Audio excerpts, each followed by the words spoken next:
నమస్తే. మన ఊరు మన ముచ్చాడు యూట్యూబ్ విభాగానికి స్వాగతం సుస్వాగతం. అదేవిధంగా ఎందరో మహానుభావులు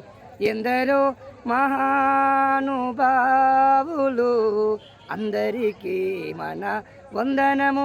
మరి నాగర్ కర్నూలు జిల్లా తాడూరు మండలం మరి బలాన్పల్లి గ్రామంలో ఎందరో మహానుభావులను ఎక్కడెక్కడికెళ్ళో పిలిపించుకొని గత 2 రోజుల నుంచి నిన్న చూసినట్టయితే కన్నుల పండగగా హరినామస్మరణ, శివనామస్మరణ, గురునామస్మరణ మరి చాలా చక్కగా చేసి దాదాపు 20,000 ప్రైజ్ అంటే మామూలు విషయం కాదు.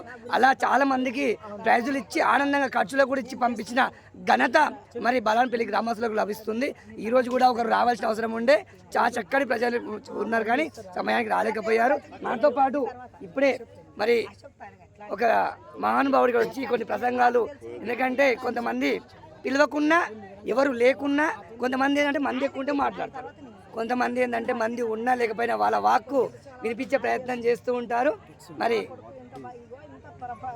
మరి వారిని మనం ఒకసారి పలకరించే ప్రయత్నం చేద్దాం. ఎందరో మహానుభావులు మనం పలకరిస్తూనే ఉంటాము. మరి నమస్కారం సార్, మీ పేరేంటండి? నా పేరు తూడి హనుమంత్ రెడ్డి. మా స్వగ్రామం ఇప్పలపల్లి. ఏ Ippalapalli sir? Thimmajipalli. Okay okay. అయితే నేను రిటైర్డ్ కాలేజ్ ప్రిన్సిపల్, రంగారెడ్డి జిల్లా ఇంటర్మీడియట్ విద్య యొక్క పర్యవేక్షణాధికారి, ప్రాంతీయ పర్యవేక్షణాధికారి. సో రిటైర్డ్ అయ్యాను 8 ఏళ్ల క్రితము. రిటైర్ అయిన తర్వాత నేను దేశమంతా తిరుగుతూ అధ్యాపకులకు, టీచర్స్కు మరియు యువకులకు మోటివేషన్ లెక్చర్స్ ఇస్తూ ఉంటాను. సమాజానికి తిరిగి ఇవ్వాలి కదా మనకు జ్ఞానాన్ని. సో హిందూ ఐక్యత గురించి, హిందూ సంఘటన గురించి ఏదైతే ప్రయత్నం చేస్తున్నటువంటి ఆర్గనైజేషన్స్లో చిన్నప్పటి నుంచి అటువంటి భావజాలంలో పెరిగాము. ఇది హిందూ సంఘటన అనే భావజాలంలో. సో దానిలో భాగంగానే మన బలాంపల్లి ఉత్సవం జరుగుతుందని తెలుసు, కానీ నేను నిన్న ఈరోజు వేరే గ్రామానికి వెళ్ళడం వల్ల అది వచ్చేవరకే 3:30 అయిపోయింది. వెంటనే కారు వేసుకుని నేను పోతిరెడ్డిపల్లిలో ఉంటున్నాను. ఈ మన కరోనా అప్పటి నుంచి నేను కరోనా సమయం నుంచి పోతిరెడ్డిపల్లిలో ఎక్కువ ఉంటున్నాను. హైదరాబాద్లో చైతన్యపూర్లో ఉంటాము, లేకుంటే పోతిరెడ్డిపల్లిలో ఉంటాం. ఇక్కడ మా మేనమామ వల్ల కూతురునే చేసుకున్నాను నేను. ఇక్కడ మేనమామ దేవుడు సార్ పోతిరెడ్డిపల్లి నుంచి పెద్దిరెడ్డి జంగారెడ్డి గారని ఇప్పుడు లేరు వారు, పోలీస్ పటేల్గా ఉండే. సో ఇక్కడ ఉంటున్నాం ఎక్కువ, ఊరు బయట ఉంటుంది ఇల్లు, పొలంలో ఇల్లు. సో చాలా సంతోషకరమైన విషయం. మన బలాంపల్లి ఇంత ముఖ్యంగా సూర్యుని యొక్క సూర్య దేవాలయం కోసం 1000 కిలోమీటర్లు వెళ్తాం మనం. ఎక్కడో శ్రీకాకుళం జిల్లా వెళ్తాం. అటువంటిది ఇంత దగ్గర ఇది 100 సంవత్సరాల టెంపుల్ ఉందని తెలిసి ఆశ్చర్యపడుతున్నాను నేను. దాంతో చూద్దాం, ఈ యొక్క వైభవం చూద్దామని వచ్చాను. చాలా సంతోషము.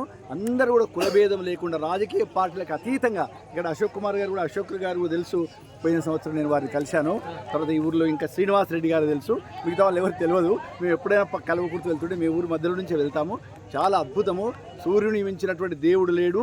సూర్యుడే సర్వస్వము, సర్వదేవతల ఆత్మ సూర్యుడు.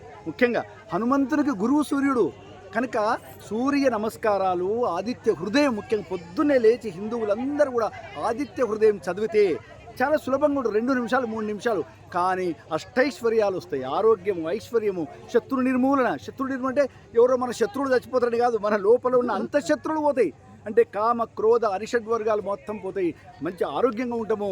సూర్య నమస్కారాలు మన యువకులకు చేస్తే ఈరోజు రేపట్లో స్కూల్లో, కాలేజీలు డుమ్మలు కొడతారు. ఆడపిల్లలు అయితే అంటే కడుపు నొప్పి లేచే, కాళ్ళు నొప్పి లేచేది. కానీ ఒక్కసారి సూర్య నమస్కారాలు నేర్పండి, హార్మోనల్ ఈ యొక్క డెఫిషియన్సీ రాదు, చక్కగా ఉంటుంది. యువకులు మంచి వివేకానందుని యొక్క ముఖంలో ఎంత తేజస్సు ఉంటుందో మన యువకులు అంత తేజస్సు ఉంటుంది.